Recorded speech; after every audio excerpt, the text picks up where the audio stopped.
Thanks to Mega Evolution, its child grows. But as the child is good only at fighting and nothing else, its mother feels uneasy about its future. The explosive energy the child is bathed in causes temporary growth. The mother is beside herself with worry about it. Its child has grown rapidly thanks to the energy of Mega Evolution. Mother and child show off their harmonious teamwork in battle. The yellow patterns it bears are old scars. The energy from Mega Evolution runs through them, causing it sharp pain and suffering. The spines sprouting from its head are transformed fangs. If they're injured or broken off, the spines will regenerate countless times. Its fighting style can be summed up in a single word: heartless. Governed only by its combative instincts, it strikes enemies without mercy. Mega Evolution has excessively powered up this Pokemon's feelings of kindness. It finishes off its opponents with mercy in its heart. Arceus, help me! They're trying to put me out of a job! Hey everybody, it's JWittz here. Everybody's favorite freakishly tall ancient Pokemon person. Okay, maybe second favorite. But yeah, I've been doing this thing for almost 15 years where I cover the weirdest and creepiest Pokedex entries across all the Pokemon games. I've been doing it forever. I usually have episodes ready for the Halloween season. I love doing this. It just feels right. It's fun. And yeah, I'll be the first to admit it. The Pokedex is not that dark. It probably doesn't even scratch PG-13. But in the colorful world of smiles and friendship, yeah, I always found it a little hilarious when you juxtapose it with a Pokemon drinking another foe's insides or snapping its bones or whatever. And after 3 long years, I've finally got another chance to crack open the good book and unearth some silly, weird, creepy stuff. If it had some! Okay, so the tank isn't totally empty, but it is by far the most shallow I've ever seen it in a Pokemon game not called Let's Go. I only found 5 total new Pokedex entries interesting in the realm of creepy or weird. Just 5. Mega Starmie has become more human-like. Whether it's simply trying to communicate or wants to supplant humanity is unclear. Well, all hail our Mega Starmie overlords, and I want it on the record right now, I think this thing is awesome. I'm all for Pokemon sometimes going in the absolutely weird, ridiculous level. Not every Mega needs to be majestic or beautiful or cool. Give me that weird stuff. I want it. Mega Chandelure has a dead eye that, links our world with the afterlife. I'm not 100% sure what that means or how it functions practically, but it's provocative.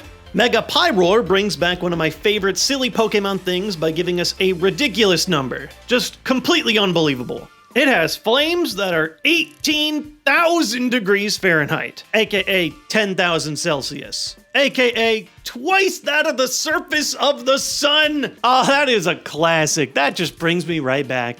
And while the world melting power is unbelievable, the real horror story here in this game is not the fire. It's the earth power that can hit you from a mile away. Just stop! Stop!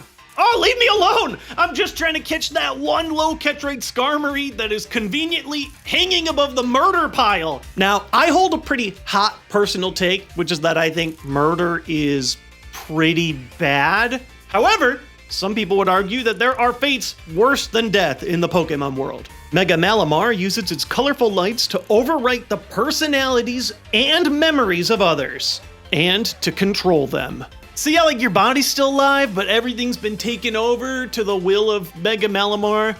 You're just a zombie controlled by another being? That just seems bad. Oh, and speaking of bad, Mega Dragalge gives you cancer.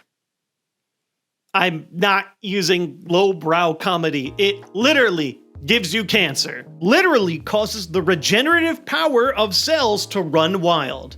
That's like, on a cellular level, actually cancer. So yeah, I mean, there's a little spice here, a little intrigue, but at just 5 entries, I mean, that's not enough for a full YouTube video. And don't you dare tell me to bring it to Shorts or TikTok or whatever. I am old and I don't know how all the buttons work and I'm not gonna learn now. It's too late. I'm a lost cause. So let's get into it. Why is the Pokemon Legends ZA Dex so uninspired, uncreepy, unexciting? It is for mostly disappointing reasons. 1, it's just a small Pokedex. We can't really do anything about that. It's just how it is. There's only about 300 total entries here, and that's when you consider all the Pokemon and all the Mega entries. Now, from a gameplay perspective, I'm fine with that. I've talked about how I'm not an every mon in the game kind of guy, but still, it's not great for a Pokedex video.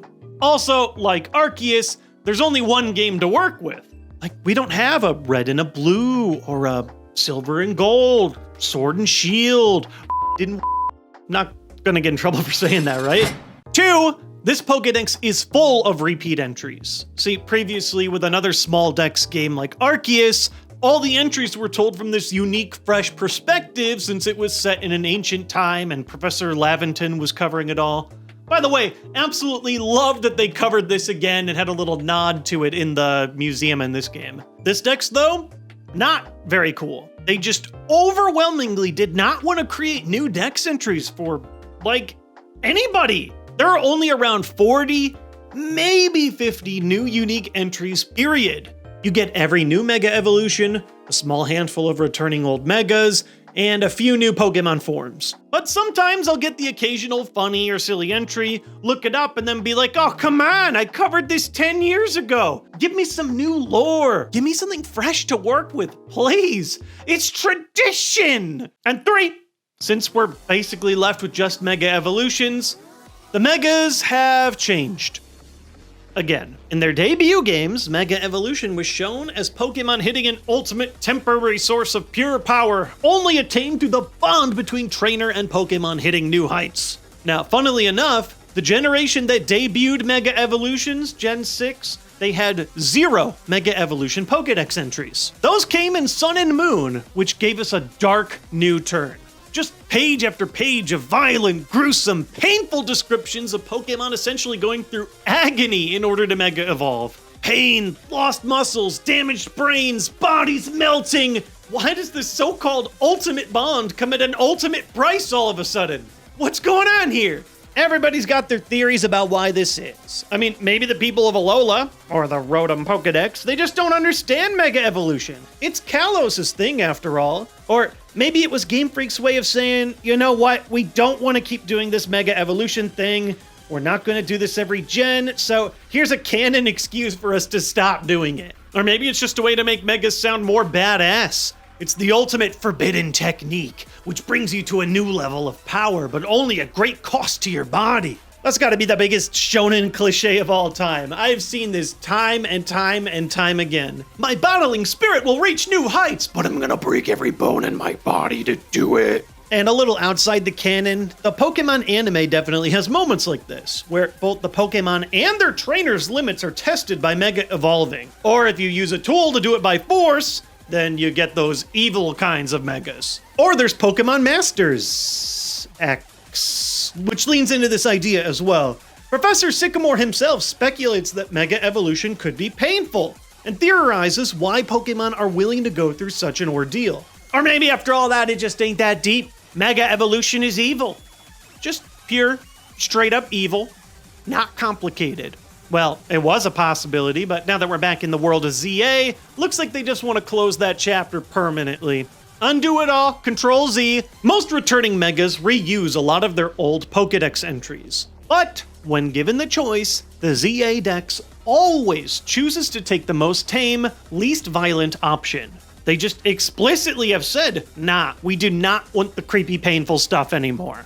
This was surprising to me for a few reasons. For one, this game is all about Mega Evolution being dangerous, spilling into Pokemon unwillingly and unintentionally. They're going going rogue. And 2, I really felt like they were gonna lean into the darkness. I mean, look at that Mega Victreebel reveal. It was straight out of found footage horror and really beautifully composed. I mean, yeah, it's kind of a twist joke ending, but the horror vibes are there. You can't undo that. But nah, Megas are our friends again, which means that the Pokedex entries are mostly limited to, look how much more powerful this Pokemon got, as your general level of description. So, I mean, that's where we're at. I waited 3 years to try and dig up any little bit of funky stuff I could to keep on this decade-and-a-half tradition. And to be honest, by the time I've gone through it, I've been thinking to myself, is this even worth it? Does this even matter? Do we need to do this anymore? Does it matter whether or not Pokemon has a little bit of extra edginess in it? I'll be the first to admit it. I think sometimes I've taken my interest in the quote-unquote dark stuff a little bit too obsessively. A really long time ago, I made a video where the violence and edginess was my sole focus, talking about the Pokemon Adventures manga, which just totally undermines the awesome world and story that entire series has built. And over the years, Pokemon has really done whatever they can to make their games more family-friendly and more all-inclusive. Maybe they've decided that little extra edge and violence just isn't very important anymore for the brand. And let's be real, I'm 35 years old now. It's gonna take more than a little bone crunching and bile slurping for me to get scared. You know what's scary? Insurance claim denial. But when I really think about it, deep in my heart of hearts, I truly believe that a little bit of scariness and creepiness in Pokemon is a big deal. I think it's an essential part of what makes the Pokemon universe so great. I'm serious. Like, the Pokemon world is magical and strange and wonderful. On one hand, you have domesticated animals, treated like puppies. Look, it's the Nintendogs! But they're also inspired by wild animals. And nature is unforgiving, brutal, and beautiful. And come on, they're the pocket monsters! They're creatures! Give me your specters, your yokai, your beings of incredible might and destruction that are simultaneously capable of horrible deeds and worthy of a nice pat on the head because look, they're your best friend. It's a hilarious back and forth, and I think that we lose some of that harmony when Pokemon goes too far into the uncanny smile at all times dimension. I mean, heck, even TPCI loves the same horrific Pokedex entries that I do. Now yeah, TPCI is just the general Western branch of the company. This isn't canon, but 5 years ago, they had a Tales from the Pokedex series where they did the same thing that I love to do. It's just fun to celebrate some of the absolutely out-of-pocket content that the Pokedex can unleash on you from time to time. Now, I am happy to report that Legends ZA is not the be-all, end-all Pokemon horror is dead in the franchise. There is some pretty horrific stuff in there. You just gotta look somewhere else. Beyond that red rectangle. We gotta go deeper. There are some truly unhinged side quests here, like the woman who is strangely pleased with making her entire team self-destruct, or the Litwick one, which directly references its Pokedex entry about stealing the life force of children. I won't spoil it fully, but they did have fun with this one. Or a side quest where a woman literally reads her Pokedex entry and is afraid for her life when she learns that Raichu can sometimes put their own trainers in danger. Ah, look, they're doing my job for me! She read a creepy Pokedex entry! But there's something even better, even more wild than the quests. Some of the wildest Pokemon dialogue I've ever seen. You see, it's not the Pokemon we need to be fearing. I have combined the DNA of the world's most evil animals to make the most evil creature of them all. It turns out it's man. The people of Lumio City are nothing short of completely deranged psychopaths! First of all, everyone has way too close of a relationship with their Pokemon in this game. My partner bites my butt when we lose in battles. If only Gengar could chill my blood for me. For now, I'm stuck finding shade to rest under. Why would that be your preferred option to get cold? I'm sick and tired of this life. I just want to smell Pokemon. I gotta hurry home to wipe down my sweaty Pokemon. And somehow that's only the second weirdest NPC talking about Pokemon sweat. Hey, for water-type moves, do you think Pokemon use their sweat?